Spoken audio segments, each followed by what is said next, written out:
Tēnā mai haere mai. Welcome everyone to the Community Board meeting for Upper Clutha, 14th of March. We'll start with the karakia, and Cody's offered to get us underway. So, Cody. Good. Nā mihi o te rā, ki te whānau e huihui, kia tau te rangi Māori, kia whakatapua tātou mina mea, e whakapōna anō tātou humia huia. Thank you. Kia ora, thank you, Cody. Welcome to everyone. Welcome to, thanks Maddie and Regan for coming along. Thanks staff, team, for we'll hear from you guys later on. Tony, thanks for coming over from Queenstown and being our ELT, General Manager for Property and Infrastructure representative here today. Quentin, good to see you again here, invited here as Deputy Mayor. We have an apology from Chris Hadfield. Everyone else is here, so we'll note that. And any leave of absences requested for the next meeting, John? 20th to the 28th of March, and the 31st of March to the 8th of April. Very 18th to the 22nd of March, inclusive. very good. Linda? 18th to the 22nd of April, inclusive, and so that today. 14th, sorry, 15th through to the 22nd, Simon, thank you. 15th Of March. March. Yeah. Everyone else, yeah? Oh, well, now Wānaka from the 27th of March to the 5th of April.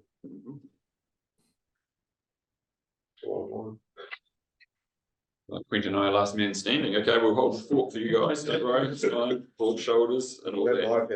Very good. Fantastic. Okay.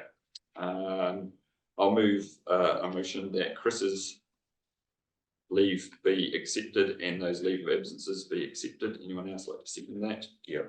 John, all those in favour? Aye. Carried.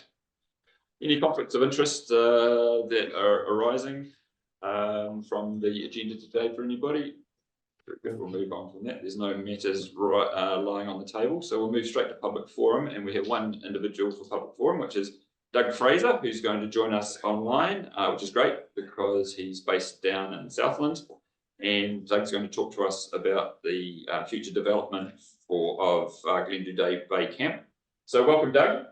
Good to connect virtually in person, and we normally have 3 minutes. We'll probably push that out a little bit today since you're the only person, and the floor is yours.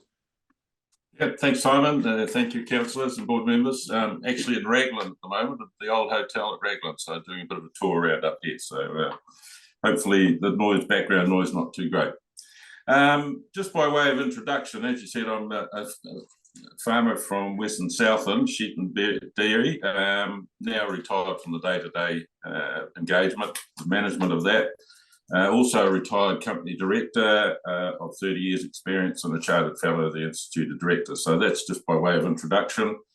By way of introduction to my links with Glendew Bay, I first went there on the summer of 1952 as a four-month-old baby with my parents. So that tells you my age. My dad history goes back further than that. Him and some army cobbers went there after they came back from the war in 1947. So there's been 5 generations, because my grandfather actually spent several decades coming with us camping at Glendew. So we've got a long history of camping there at Glendew. As you're probably all aware, the camp was donated by the Scaife first in 1939, the original 15 acres, and then added to by Arthur Scaife later in 1948. And for many years was run by the camp committee, and indeed many of the facilities were built by working bees, and Dad and his cobbers were instrumental in putting the toilets together at the Wānaka end of the camp by way of working bees in those early days. I forwarded you a paper that was done several years ago by Richard Ford, and gives a background and history of all those issues and property right issues around that. So hopefully some of you had a chance to have a wee look at that. It was interesting, a move by QLDC in 2011 to change the camp, and was met with strong resistance from campers. Family campers there wanted to really retain the family camping experience, or Kiwi camping experience, as some people call it. The interesting thing is that there was extensive public consultation at that time, and I can remember going along and giving a public verbal submission in Invercargill. So QLDC made a great effort in engaging with campers at that time. It's a marked contrast to the sale of the lease this time. The majority of campers were blissfully unaware of what was happening, and despite the council committing and prioritising in their camping strategy to building and fostering strong working relationships with stakeholders, campers being the number one of those stakeholders listed. I'd just like to touch on the main issues, and I'd like you to invite you to draw a line between the QLDC camping strategy of July 2022, the Hampshire Group Australian camping offering, and what Hampshire's undertaking to the Overseas Investment Office was. So I'd just like to refer to 2 action points out of the camping strategy for QLDC. Action 2.21, the council explore alternative funding models with private businesses to deliver a range of camping facilities, infrastructure and technologies across a region, for example, joint ventures, public-private partnerships, including new types of camping. And the year for delivery of that was 2023-2024.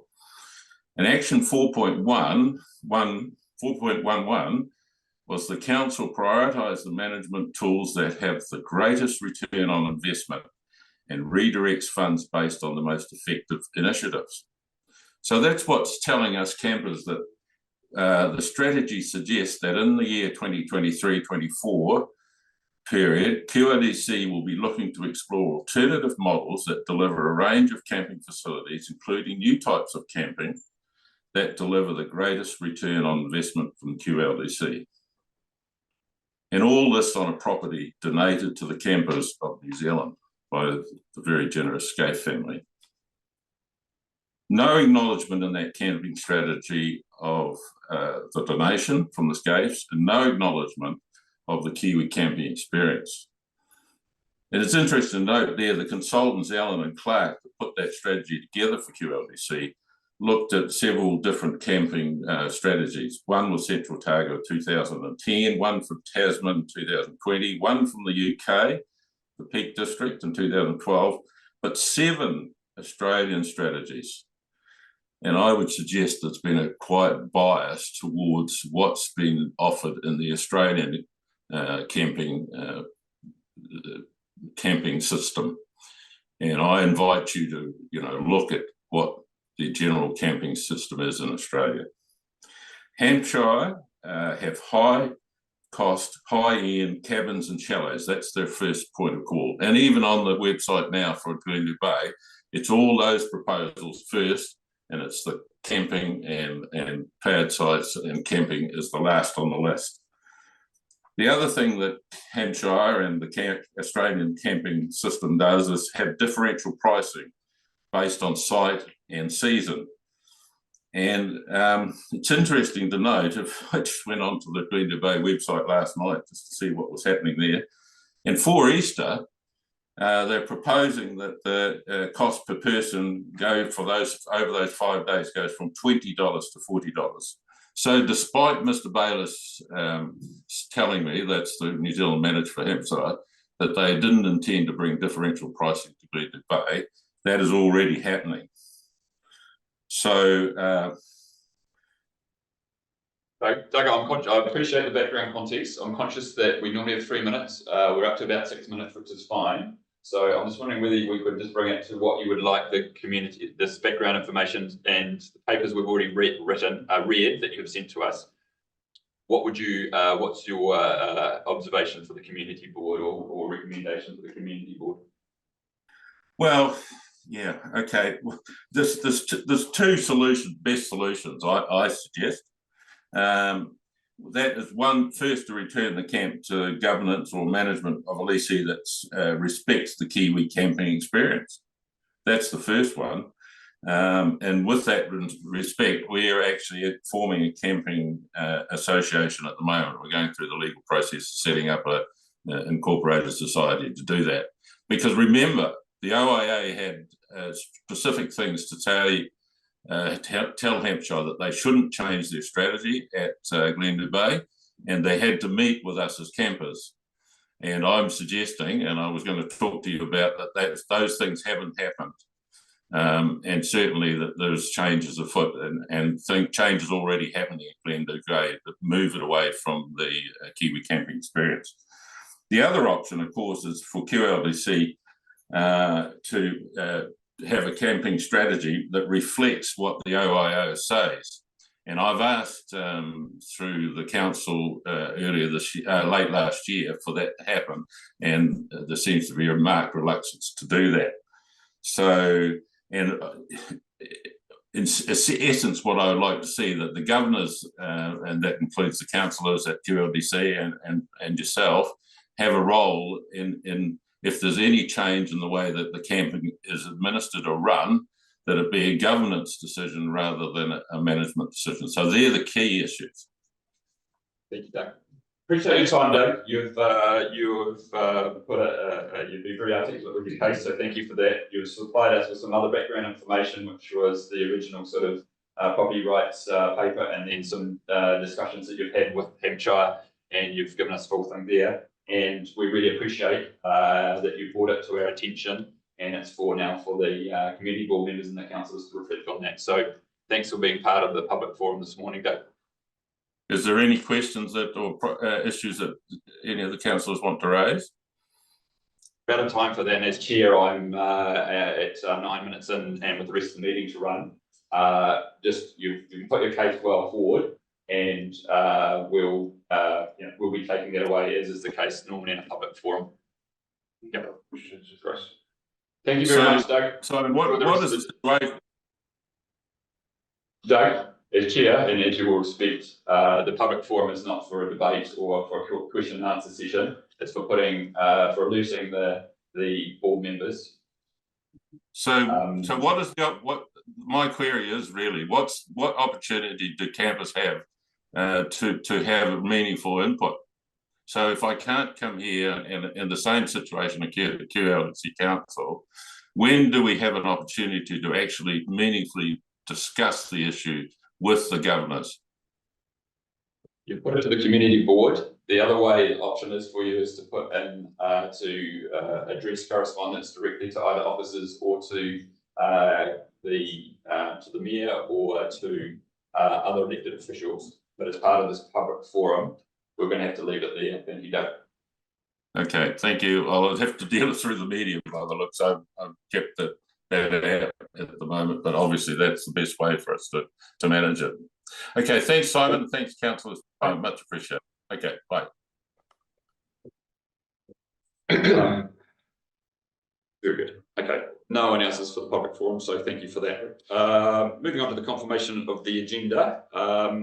I've just got one change on the agenda as in my chair's report, and thank you, John Wellington, for picking this up.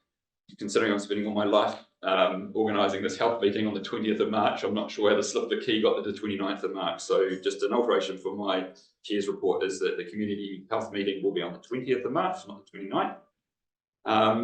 Any other changes to the agenda from anybody else? That was more to the paper than the agenda. Okay, I'll then move that we adopt the agenda with only that minor modification. Anyone else like to second that? Thank you, Linda. All those in favour? Anyone against? Very good. Moving on to the confirmation of the minutes. Our last meeting was at the 8th of February. Cody, you weren't there, but we've had a chance to read through that. Any changes to the minutes? Yeah, Mr. Chairman, just a question, just a comment on page 8, the commentary there. It doesn't reflect what I was actually saying in the first sentence. It talks about he was concerned about the cost as the development of the disc golf course and bike park would require extra money. Well, I was saying that we've already got a disc golf park. Yeah. We've already got a bike park. Yes. I was making the point that the cost benefit of doing this thing for the other small things that we're trying to get there, like toilets and possibly a valve. So it's just the wording there, Jane. I don't know how we fix it. It's just to split that sentence, take out the first golf. I'm not expecting we're going to spend a lot of money developing a golf course. We've already got one there. Yeah. Yeah. Okay. Next. So You reiterate, so you, What I was saying was I said we've already got a whole lot of development happened on Lismore Park. I was just questioning the cost benefit of doing another expensive development plan when we had so much, we already had disc golf, we already have a bike park. We've got a big new path through it. Yeah, it was just a matter of the possible benefit of the actually doing the all plan. the other bits around the edges. Yep. We'll weave that one in. Thanks for that clarification. Yeah. Okay. Does anyone else would like to make changes to the minutes from the 8th of February meeting? Very good. I'll then move that the minutes from the 8th of February with the modification as just prescribed there by Lyle be confirmed as true and correct. Anyone else like to second that? John, all those in favour? Aye. Anyone against? We'll carry that. Thank you. Very good. Let's get into the substantive part of the meeting, and the first is a license to occupy. Kim, would you like to join us? Thank you. License to occupy, and that's an application from 7A Morrows Mead. This will be the one that you'll know about. It was the concrete step that was placed on the council reserve. Kim, anything else you'd like to add other than the paper that you put together? No, thank you. Hi, Chairman, hi, members. I did run past the property this morning just to get an updated picture of the current stairs, because I know the one that was in the LTO itself is the initial prior to gardening. So if you wanted to have a look at them, I can leave those with you. Is there anything substantively different, or? No, they've just done all of the landscaping, so I've just confirmation that it's flush and there's no sort of edges sticking out or trip hazards at all. So because it's already in place, which is unusual for an LTO, we just wanted to make sure that it was still acceptable.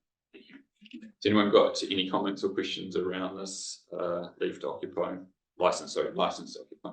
Mr. Chairman, I went and had a look, and now it's finished, but you wonder, it's like the same with all the others along that road, and it's interesting how it got picked up. You know, obviously they should have got approval before they did it, but it looks very good and very, very practical, so I'll be quite happy to move the resolution. Anyone else got any comments? I would like to ensure that just as a community board, we aren't seen as the ask for forgiveness rather than permission. So I think the engineers made a really strong point there and really understand this is not a precedent, and that on another occasion it would certainly go the other way, that any landowner has got a requirement to actually get permission rather than coming back retrospectively, and I think that's acknowledged. Would you like to move the motion? Yes, I would. Okay, so Lyle is moving that the license to occupy application for 7A Morrows Mead be passed. Anyone like to second that? Thank you. Barry is seconding that. All those in favour? Aye. Anyone against? We'll carry that unanimously. Thank you, Kim. You're going to stick with us too to do the second license to occupy, and so this is at 20 Sir Tim Wallace Drive. So this is for the tree and for the solar panels. Yes. Great. Anything else that you'd like to add to that before we discuss? In the LTO itself, it does state that there were 2 trees in the location, and only one of those trees are actually inside the road reserve itself, and that the solar panels that are off the building are in the airspace, so the second and third or fourth floor of the building. Cool. Yeah, understand. Has anyone got any comments or questions or anything to add around here? I think hope they're nice and secure, the panels. you say that about anything that's standing outside. Look, I think again in the paper, which is a great paper, thank you. I think we recognise that this is a carbon zero, a sustainable building. It's something that we should really be encouraging. It's great to see that those that are investing in infrastructure in the district are doing so in a progressive way, bringing in that latest technology, etc. So I think aside from the license to occupy, just developers that are building high performance offices that will last for generations is great to see. I'll move it. Very good. So John, you'd like to move that the license to occupy application for 20 Sir Tim Wallace Drive be accepted. Anyone else like to second that? Yes, our designer Councillor Cody would like to, which is very apt, would like to second that. All those in favour? Aye. Anyone against? So that again is carried. Kim, thank you very much. Thank you. Thanks again. Good to see you again. Thanks for your papers and enjoy the rest of the day. Let's move on to item 3 on the agenda, and we'll be getting through this meeting reasonably punctually today. Tassie, hey, good to see you, Tassie. Very good. So again, I won't preempt it by saying this is reasonably pro forma, but this is a new seat replacing an old seat. Very good, Tassie. Would you like to share anything else in addition? Just that the individuals in question who the seat would be for are members, longtime members of the Wānaka community since the 1930s. And it's their son that's put forward the request, and he did select the location and negotiated with us in terms of ideally replacing a seat that was looking rather tired and worn. He was quite happy to do that, so yeah, positive all around, I think. I'm really pleased that you've clarified how long you have to live here to be a long-term resident. So you mentioned the 1930s, so they make a calculation that's 94 years, so that is now the benchmark as to what actually to allow yourself to be called a local. So the threshold of population growth, inflation, and all this, probably only hint that it's going up. Very good. Okay, jokes aside, well, this is something to celebrate as well. This is helping with community facilities, community infrastructure, and when you do bike past that seat all the time, you sort of just take it for granted. And when you see it in the report, think, yeah, it is. Yeah, it could be better. Yeah, it could be more welcoming. Anyone else like to comment? Just to put on that, Mr. Chair, what this new seat is like going to be one of the standard seats, not like the ones on the lakefront? No. It'll be one of those beams with the metal frame. So it's the standard. It's not the same as those. Yeah. Very good. And from a community ratepayer point of view, it's fantastic that some of this infrastructure would have to be replaced at some stage. So for the Hall family to do this is, it's great. It's a memorial. It makes sense, but it's also adding to community amenity, which is excellent. Yes. Yeah. So we do thank Brian and Margaret Hall for doing this. Anyone like to move that motion? Cody, you'd like to move that the new seat in Memorial Park request for Brian and Margaret Hall at the Ely Point Recreation Reserve overlooking Bremer Bay be accepted. Anyone would like to second that? Barry, you'd like to second that? All those in favour? No. Anyone against? Great. Did you come all the way over from Queenstown for this? No, I live here. Oh, good. I live no way up. Oh, because you're doing so much stuff at the Queenstown Cemetery side of things. So yeah, I've been living over there for several months. But oh, great. Well, that's been now she's working on the production. Ah, yes. Exactly. Yeah, no, we know what's happening with the Wānaka Century. We've been briefed at the community services meeting by Kat and David about that as well. So keep up the great work. Thank you. Good to see you. Very good. Okay, so we're on to the final part of the formal part of proceedings, which is the chair's report. Anyone like to raise anything or add to anything in this section of the meeting? Yeah, I'll just add what I was up to. I've been involved in trying to look at the Gladstone track signage. I attended a meeting with the Highway Community Association on the 10th of February and had ongoing correspondence around that issue. I've done some submissions on the condition of a couple of walking and cycling tracks between Mount Roy and the Link Road and the Link Road itself, which dire need of attention, which I think has been resolved. And I've also dealt with some correspondence regarding the roundabout at Riverbank Road, Ballantyne Road construction. Very good. Thank you, John. I think, if I may, Simon, comment on Chris's comments, isn't it? His absence from the Arts Trust. You can comment on Chris's comments. Regarding the donated piece of double sculpture. Yeah. There'll be a render prepared, and I guess that'll come to the community board for approval after Parks.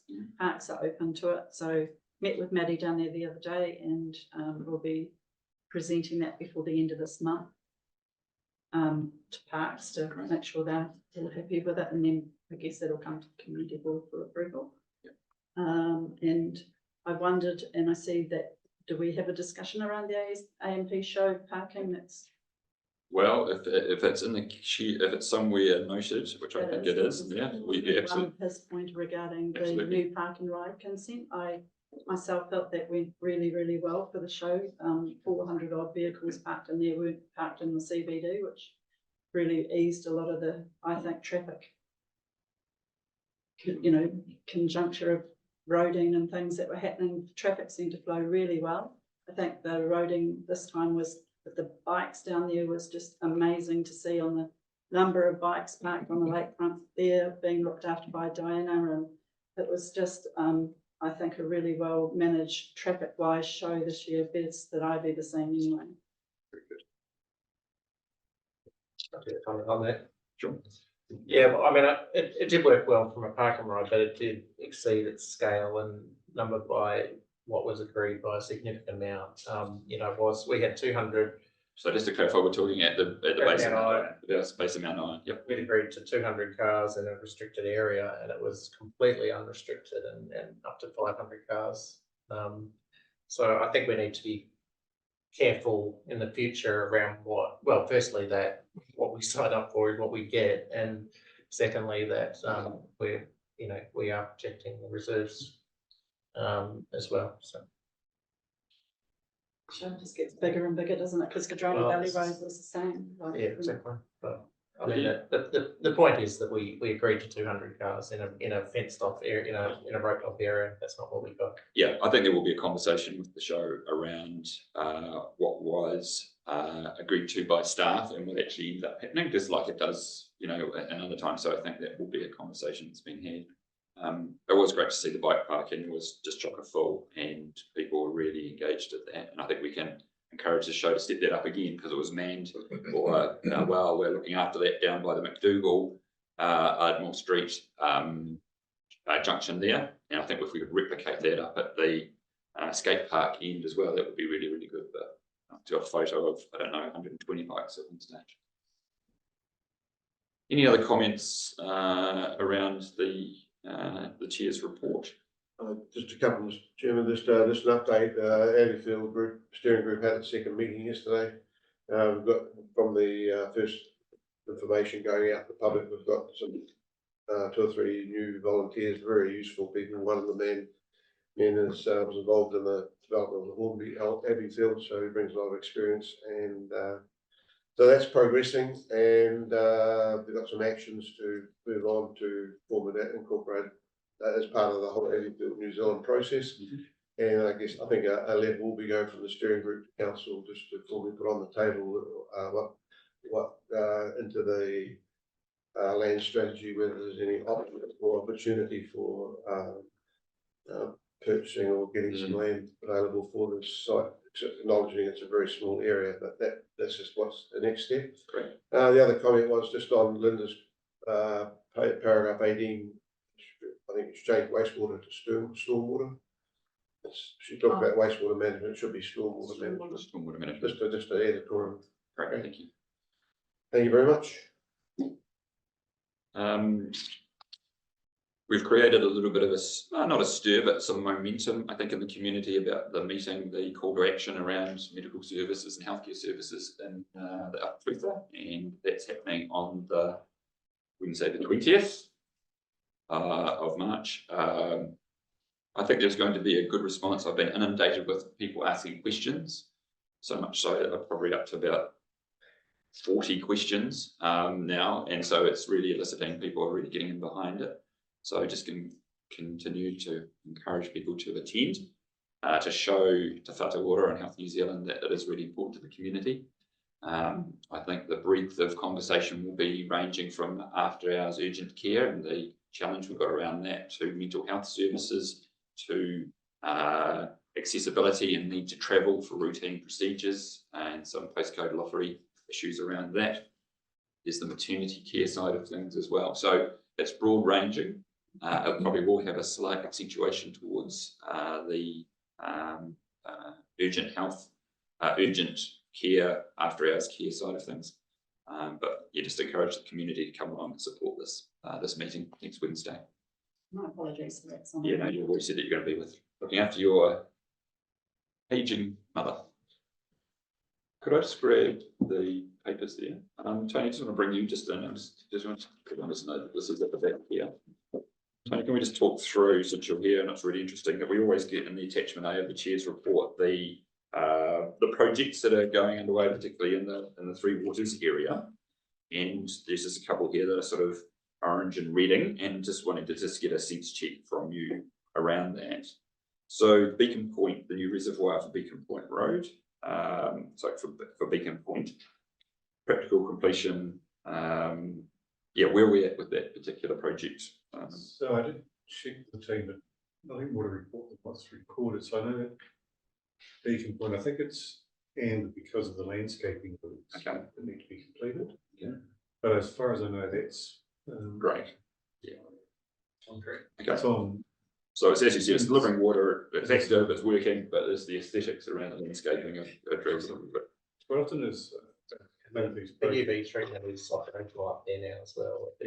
Right. all of the actually the UV was operation West Area. We're still doing the thing like it. It's got the small communities, Yeah. But all the big ones are. But that's on the back of the cryptosporidium. Yeah, we decided to roll out the UV. Great. yeah, although we only had the cryptosporidium notice and at the 2 mile plant, Yeah. we took the initiative to seize the opportunity to get the UV reactors in because we didn't want to focus. So we've installed one at Wānaka West, and we've installed one at Beacon Point, and I think how we already had UV treatment. I think so. And yeah, so our main supplies are done in a couple of smaller ones that are Awesome. And now we're just looking at filtration that's going to be needed to deal with the element in advance. Yes. Yeah, absolutely. Yeah. Which we all know about as residents here. The Cardrona water supply, orange, construction awarded, commenced on the 30th of November last year. What's the update around its completion for May this year? Nothing, I'm going to check nothing else other than completion, but May 2002 was completion. And any idea why that might be orange then? Why? Because I think it's, you know, Possibly in terms of a delayed delivery date from the original, I suspect. Project Pure. Practical completion is likely to be issued in the next 5 to 10 days. That may well have been now, or what's? No, so that on that. But that will be the timing thing in terms of I don't quite know why it would be red though if we've got practical completion. But I don't. the timing thing, but Because of the delays from the original timeline, I think it's just flowing through. Okay. Yeah. I wonder if that's helpful for us, I suppose. it's complete, but they're just sorting out the operational controls. So you know, they're linking the systems and making sure they talk to each other properly. There are a few hiccups. So I did get a note from Simon Leary, primarily due to the project being delivered late due to commissioning issues. The issues are in the commissioning procedure. Has anyone got any questions while we've got Tony here just around that water infrastructure and how it's tracking in the district? Cody? I do. I've sent it through as a council request. I don't know if this is the right one to bring it up, but the wastewater in Longview, there's constant public sentiment about trucks trucking it out to Project Pure, and I just wanted to get some clarity around what the situation is there with the houses that have been moved into. Right. So we're working on a project from Hawea to Project Pure. It's been a bit delayed over time. We're sort of getting going again. It's been 2026, isn't it? Yeah, it was supposed to be well underway on that, but there's been some delays. Sort of the design's been worked through. So we've come to an arrangement with Longview developer to continue to truck in the interim. So it was always envisioned that there would be some trucking of that first couple of stages because of the delays. That's now extended out, so we'll continue to truck to that pipe in place.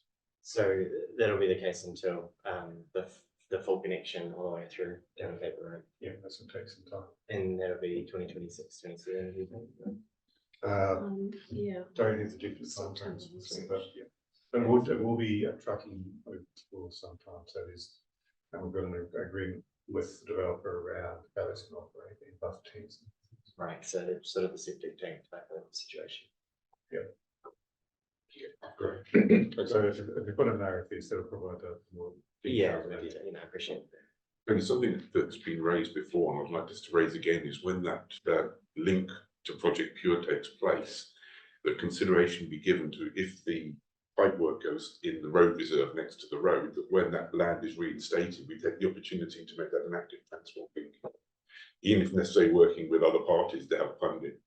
But it's a wasted opportunity. We wasted that opportunity when the link went in out to Project Pure out to the airport. We don't want to waste this opportunity, particularly along Campbell Road. Yeah, because it's future proofing, which is going to be an area we'll look back and say, yeah. And if the road is if the land is disturbed, when you reinstate it, it's not that much harder to reinstate it as a track. Yeah, and Campbell Road is going to go and become increasingly, as you know, as we move on, it's not going to get any less either busy, but also the population there. But there's also the potential down the state highway as well. Yeah. Will you make it? Did you make it? Thank you. Just great thing. No, sure, it's been considered, but Yeah, double check. Anything else around infrastructure? Chair, just an update. I know we've had discussions about having a similar spreadsheet for transport and community services, and the CEO I understood was working on it. Is there any update on whether we'll get reports on? Yeah, it's a good question, and I've been asking multiple times. You've seen the track record there of that. There seems to be a reluctance to have an update of a similar approach there. I think what we have got is we have got into our workshops quarterly updates from the transport team. So I think we can continue pushing for it to be a slightly, as I said, the pro forma sort of approach here. But those guys are locked in every quarter to come and speak to us and give us a presentation. So, okay, yeah, I mean, we can continue to push for it. Would you like to continue to push for it? Well, I'm happy to. Well, I mean, I drafted it this week. I've already got one on the spreadsheet. I mean, but yeah, based on the annual plan projects. There has been right, you know, we could have Hawaii Capable as roundabout, where's that out? We could have Riverbank Valentine roundabout, we could have school support. You know, there's some things here that we could just have just a visual similar how we're tracking. Like the water sports project, the path through, you know, things that are happening. There's not that many of them, so it's not hard to listen out. Anyway, well.